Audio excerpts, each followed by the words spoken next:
শিক্ষার্থীরা কেমন আছো তোমরা? আশা করি সবাই খুব ভালো আছো আর ভালো থাকবে, এটাই মার্টিন লুথার পরিবারের কামনা। তোমাদেরকে আজকে আমি যে বিষয় নিয়ে কথা বলবো তা হচ্ছে ন্যারেশন। তোমরা অনেকেই ন্যারেশন পারো, আবার বলতে গেলে অনেকেরই ভুল হয়। যা হোক না কেন, ন্যারেশন বিগত ক্লাসগুলোতে করেছো, কিন্তু এখন আমি তোমাদের সামনে ন্যারেশনের নিয়মগুলো এমনভাবে উপস্থাপন করব যাতে করে তোমরা খুব সহজে ভালো করে বুঝতে পারো, খুব ইজিলি বুঝতে পারো। আসলে ন্যারেশন তো অত বেশি কঠিন না, যদি না তুমি মনোযোগ সহকারে আমার এই ক্লাস উপভোগ করো। তাহলে শুরু করা যাক। তোমাদের প্যাসেজ ন্যারেশন করার আগে তোমাকে কি করতে হবে? ন্যারেশনের নিয়মগুলো জানতে হবে। ন্যারেশন আসলে মানে অনেক কঠিন মনে হলেও তোমাকে যদি ঠিক মতো বুঝো তাহলে অবশ্যই খুব সহজ হবে তোমার কাছে প্যাসেজ ন্যারেশন করার।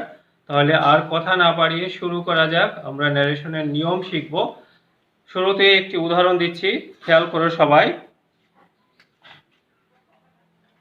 I arrived here yesterday. I arrived here yesterday. এই সেন্টেন্সটি একটু খেয়াল করো সবাই। I arrived here yesterday. আমি গতকাল এখানে পৌঁছেছিলাম। তাহলে এটাকে যদি কেউ কোশ্চেন করে, একটু খেয়াল করো, দেখো।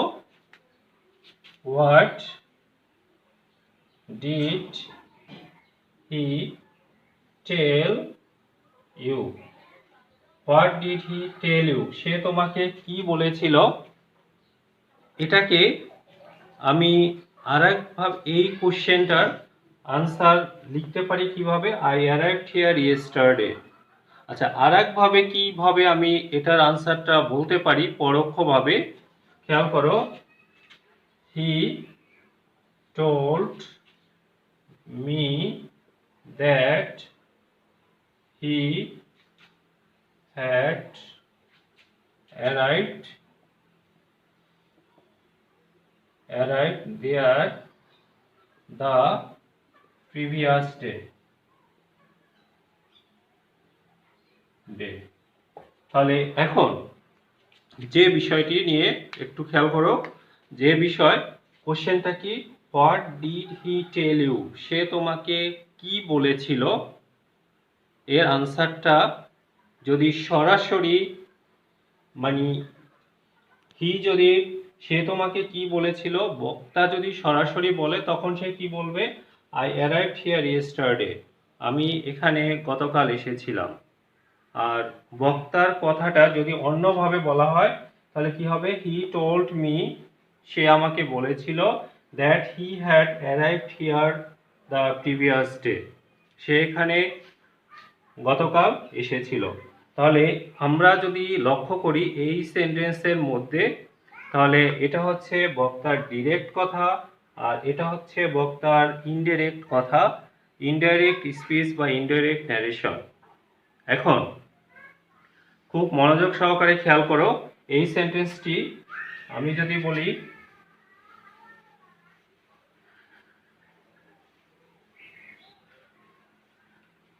খুব ভালো করে খেয়াল করো, আমি যদি অবিকল সেই ভাষায় বলি, কি বললাম? অবিকল সেই ভাষায়। সেই ভাষায় বলতে আমি এখানে বোঝাচ্ছি ডিরেক্ট ন্যারেশনের কথা, তার মানে বক্তার সরাসরি যে কথা সেই ভাষায় যদি বলা হয় তাহলে কি রকম হয় দেখো। হি said to me, comma, inverted comma শুরু, I arrived here yesterday, inverted comma শেষ। এখন তাহলে খেয়াল করো, অবিকল সেই ভাষায়, সেই ভাষায় বলতে এখানে বোঝানো হচ্ছে অবিকল বক্তার নিজের ভাষায় যখন হয়, কোনো ধরনের কোনো চেঞ্জ না হয়ে যখন বক্তা সরাসরি কথা বলে, তখন কি হলো? I arrived here yesterday. তাহলে এই সেন্টেন্সের মধ্যে দেখা যাচ্ছে যে এটি হচ্ছে ডিরেক্ট ন্যারেশন বা ডিরেক্ট স্পিচ। এখন এই সেন্টেন্সের মধ্যে দেখো, এখানে আমি যদি বলি হি, হি হচ্ছে স্পিকার, স্পিকার। এখানে সেইড এটা হচ্ছে রিপোর্টিং ভার্ব, রিপোর্টিং ভার্ব। এবার আসো, তাহলে সেই হি হচ্ছে স্পিকার, রিপোর্টিং ভার্ব। এরপরে কাকে বলছে? আমাকে বলছে, আমি হচ্ছে listener,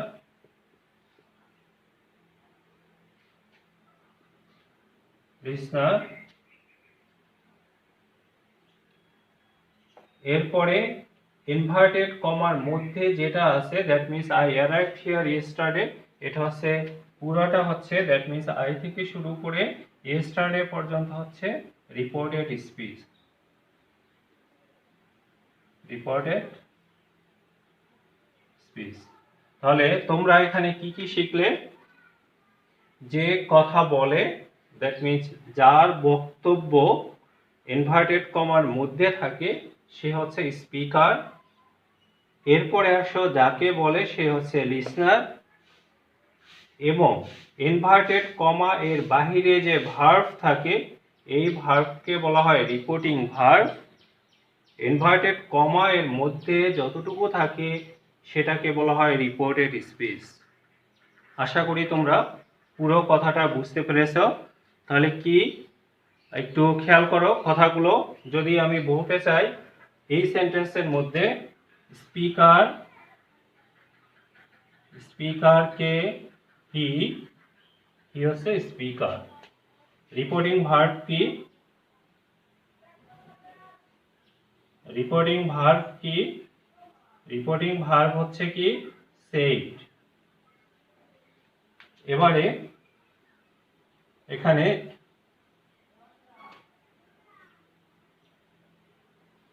listener, that means person spoken to, that means যাকে কথাটা বলা হয়, এখানে হচ্ছে কি? মি।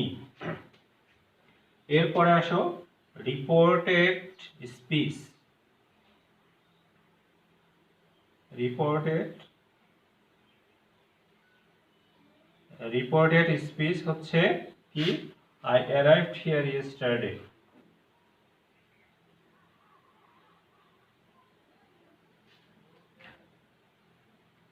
হিয়ার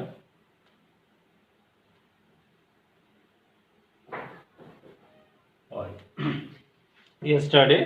তাহলে আশা করি তোমরা পুরো কথাটা বুঝতে পেরেছো। হুবহু যখন নিজের ভাষায়, দ্যাট মিন্স ডিরেক্ট ন্যারেশন বা ডিরেক্ট স্পিচের ক্ষেত্রে, আমি আরেকবার তোমাদেরকে বলে দিচ্ছি, যে বলে যে কথাটা ইনভার্টেড কমার মধ্যে যতটুকু থাকে এই রিপোর্টেড স্পিচ যার, সে হচ্ছে স্পিকার।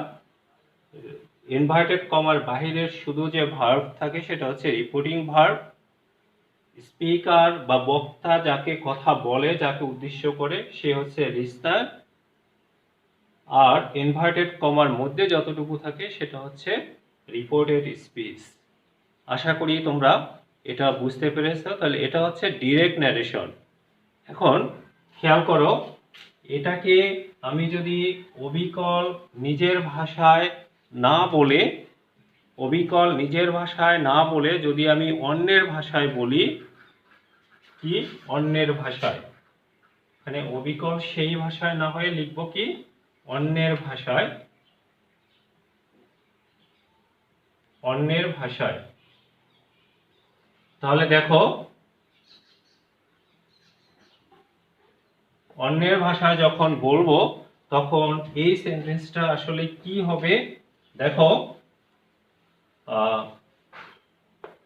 সেন্টেন্সটা দেখো, হি সেড টু হয়ে গেল told me that he had arrived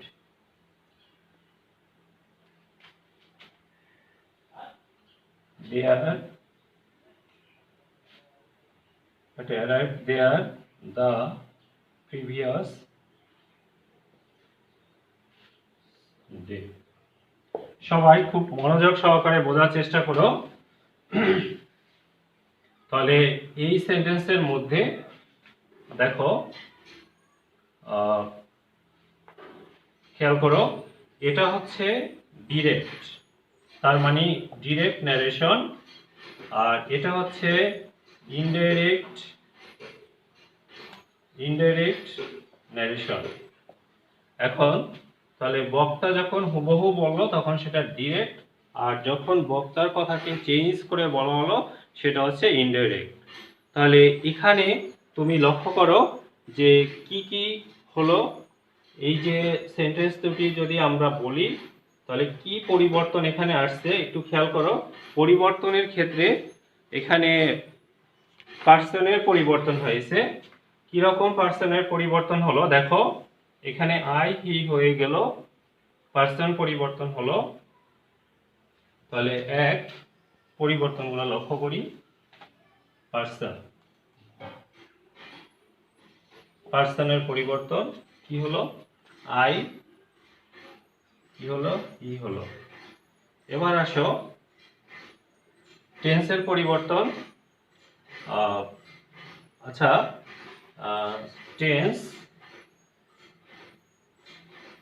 টেন্সের পরিবর্তন যেমন অ্যারাইভড কি হয়ে গেল, হ্যাড অ্যারাইভড হলো। তাহলে পার্সনের পরিবর্তন, টেন্সের পরিবর্তন হলো। এরপরে আসো, এরপরে দেখো adverb of time and place. Adverb of time and place বলতে আমি কি বোঝাচ্ছি এখানে খেয়াল করো। অ্যাডভার্ব অফ টাইম বলতে বোঝানো হচ্ছে ইয়েস্টারডে কি হয়ে গেল, the previous day.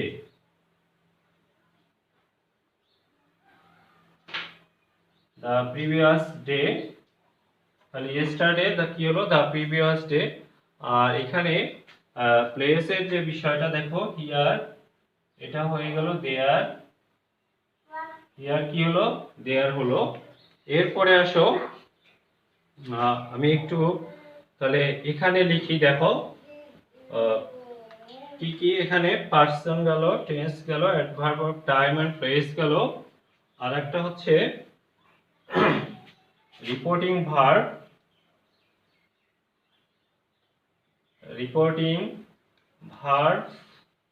And connector বা লিঙ্কার যেটাই বলো না কেন। তাহলে এখানে রিপোর্টিং ভার্ব কি হলো দেখো, সেড, এটা হয়ে গেল told, that means said to মিলে কি হলো, টোল্ড হলো। সেইডের পরে আমরা কি বসাই, সেইডের পরে যদি অবজেক্ট থাকে তখন আমরা ওই সেড টুর পরিবর্তে আমরা কি বসাই, টোল্ড বসাই।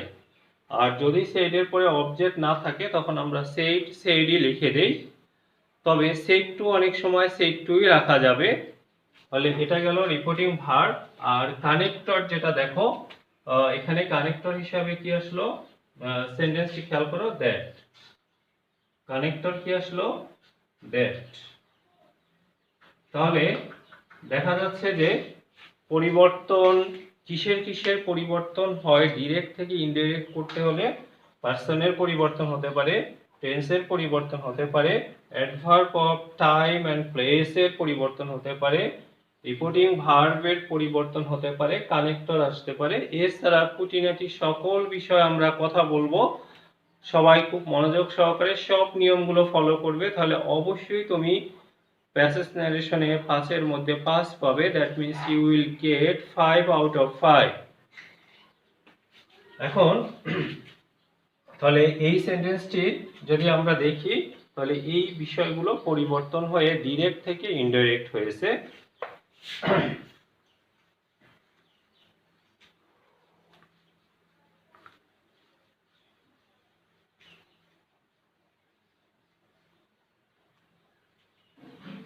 সবাই তোমাদের সিকোয়েন্স অফ টেন্স নামে একটি কথা বলেছিলাম।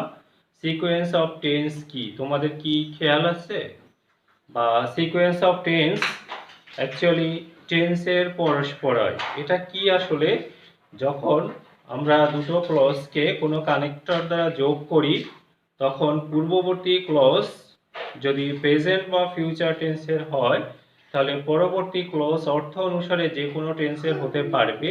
কিন্তু পূর্ববর্তী ক্লজ যদি পাস্ট টেন্সের হয়, তাহলে পরবর্তী ক্লজকে অবশ্যই পাস্ট টেন্সের হতে হবে। পূর্ববর্তী ক্লজের সাথে পরবর্তী ক্লজের এই যে সম্পর্ক, এই সম্পর্ককেই বলা হয় সিকোয়েন্স অফ টেন্স। আসলে কথা অনেকখানি বলে ফেললাম, মানে হচ্ছে সংজ্ঞাটা, এটার সংজ্ঞা দ্যাট মিনস, বা এটাকে যদি আমি বলতে চাই তাহলে এভাবেই বলতে হবে, একটু বড় অবশ্যই, তবে মনে রাখা খুবই সহজ। কি বললাম? সিকোয়েন্স অফ টেন্স, কথাটা একটু খেয়াল করো।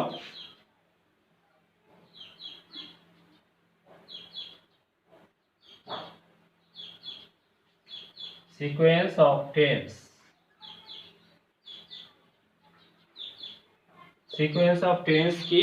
টেন্সের পরস্পরায়। টেন্সের পরস্পরায় বলতে বোঝানো হচ্ছে যে, আমি আবার বলছি একটু খেয়াল করো, যখন দুটি ক্লজকে আমরা কানেক্টর দ্বারা যোগ করব, তখন ওই দুটো ক্লজের মধ্যে কানেক্টরের পূর্ববর্তী ক্লজ যদি প্রেজেন্ট বা ফিউচারের হয়, তাহলে পরবর্তী ক্লজ অর্থ অনুসারে যে কোনো টেন্সের হতে পারে। কিন্তু পূর্ববর্তী ক্লজ যদি পাস্ট টেন্সের হয়, তাহলে পরবর্তী ক্লজকে অবশ্যই পাস্ট টেন্সের হতে হয়। পূর্ববর্তী ক্লজের সাথে পরবর্তী ক্লজের এই যে সম্পর্ক, এটাই হচ্ছে সিকোয়েন্স অফ টেন্স। তাহলে খেয়াল করো, সব কিছুরই ব্যতিক্রম থাকে, এরও ব্যতিক্রম আছে, সেটা নিয়ে পরে কথা হবে। আশা করি সিকোয়েন্স অফ টেন্স তোমরা বুঝতে পেরেছো। যেমন একটি উদাহরণ দেখো, খেয়াল করো। তাহলে সিকোয়েন্স অফ টেন্স কেন তোমাদের দরকার? অ্যাকচুয়ালি ন্যারেশন যখন আমরা করব, তখন এটা অবশ্যই তোমাকে শিখতে হবে। ন্যারেশন করতে গিয়ে এটা তোমার দরকার পড়বে, প্রায় টেন্স পরিবর্তনের ক্ষেত্রে গিয়ে তোমার এটা দরকার পড়বে। আমি এই জন্য দুই একটি উদাহরণ দিচ্ছি, একটু খেয়াল করো। দেখো, he says that he helped the old man. এখানে খেয়াল করো, আমি যদি এই সেন্টেন্সটি দ্যাট এর পরে আরো কি লিখতে পারি, he helps the old man, he will help the old man. খেয়াল করো, এই যে সেন্টেন্স লিখলাম আমি, এখানে দ্যাট এর পূর্ববর্তী অংশে কানেক্টর বা এখানে লিঙ্কারের পূর্ববর্তী অংশে প্রেজেন্ট টেন্স আছে বিদায় পরের অংশ অর্থ অনুসারে যে কোনো টেন্সের হতে পারে। দেখো, এখানে কনজাংশন দ্যাট এর পরে পাস্ট টেন্স হতে পারে, প্রেজেন্ট টেন্স হতে পারে, ফিউচার টেন্স হতে পারে। তার মানে পূর্ববর্তী অংশ প্রেজেন্ট হলে পরের অংশ যে কোনো টেন্সের হতে পারে সিকোয়েন্স টেন্সের নিয়ম অনুসারে। এবারে খেয়াল করো, যদি এখানে প্রেজেন্ট টেন্স না হয়ে যদি ফিউচার হতো, হি উইল সে, তাহলেও এর যে কোনোটা হতে পারে অর্থ অনুসারে। যেমন he will say that he help the poor, সে বলবে যে সে গরিব মানুষটিকে সাহায্য করেছিল, সে বলবে যে সে গরিব মানুষটিকে সাহায্য করে, সে বলবে যে সে গরিব মানুষটিকে সাহায্য করবে। তার মানে অর্থ অনুসারে প্রেজেন্ট, পাস্ট এবং ফিউচার যে কোনো টেন্সের হতে পারে। এখন খেয়াল করো, যদি এখানে পাস্ট টেন্সের হয়, দ্যাট মিন্স এই কানেক্টরের পূর্বের অংশে যদি পাস্ট টেন্সের হয়, তাহলে পরিবর্তনটা দেখো, যেমন পাস্ট টেন্সে হলে কি হবে, হি সেড। এখন আমি তোমাকে সিকোয়েন্স অফ টেন্সের নিয়ম অনুসারে বলেছিলাম যে পূর্ববর্তী অংশ যদি ক্লজের মানে দ্যাট মিন্স কানেক্টর বা লিঙ্কার দ্বারা যোগ করে পূর্ববর্তী ক্লজ যদি পাস্ট টেন্সের হয়, তাহলে পরের অংশ অবশ্যই পাস্ট টেন্সের হতে হবে। এখানে যেহেতু পাস্ট টেন্স পূর্ববর্তী অংশে, পরের অংশে দেখো এটা তো প্রেজেন্ট টেন্স, এটা হবে না, এটাও হবে না, তাহলে কি হবে? পরের অংশে শুধুমাত্র এটা হবে পাস্ট। তার মানে এখানে পাস্টের যে কোনোটাই হতে পারে, পাস্ট ইনডেফিনিট হতে পারে, পাস্ট কন্টিনিউয়াস হতে পারে, পাস্ট পারফেক্ট হতে পারে, পাস্ট পারফেক্ট কন্টিনিউয়াস হতে পারে। তাহলে কি শিখলে দেখো এর মধ্যে, তাহলে শুধুমাত্র এটাই হচ্ছে কারেক্ট সেন্টেন্স। তার মানে দাঁড়াচ্ছে যে পূর্বের অংশ প্রেজেন্ট বা ফিউচার হলে পরের অংশ যে কোনো টেন্সের হতে পারে, কিন্তু পূর্বের অংশ যখন পাস্ট টেন্সের হয় তখন পরের অংশকে অবশ্যই পাস্ট টেন্সের হতে হয়। তাহলে আশা করি তোমরা সিকোয়েন্স অফ টেন্স বুঝতে পেরেছো, এবং ন্যারেশন নিয়ে যতটুকু কথা বললাম তোমরা স্পিকার চিনেছো, লিসনার চিনেছো, রিপোর্টিং ভার্ব চিনেছো, রিপোর্টেড স্পিচ চিনেছো, এবং এগুলো পরিবর্তিত, দ্যাট মিন্স ডিরেক্ট থেকে ইনডাইরেক্ট করতে হলে যে পরিবর্তনগুলো করতে হয় তাও বুঝতেছো। যেমন পরিবর্তনগুলো কি কি? পার্সনের পরিবর্তন হয়, টেন্সের পরিবর্তন হয়, অ্যাডভার্ব অফ টাইম অ্যান্ড প্লেসের পরিবর্তন হয়, রিপোর্টিং ভার্বের পরিবর্তন হয়, এবং কানেক্টর বা লিঙ্কার বসে কমা উঠে। তাহলে এতটুকু মানে বোঝানো হলো।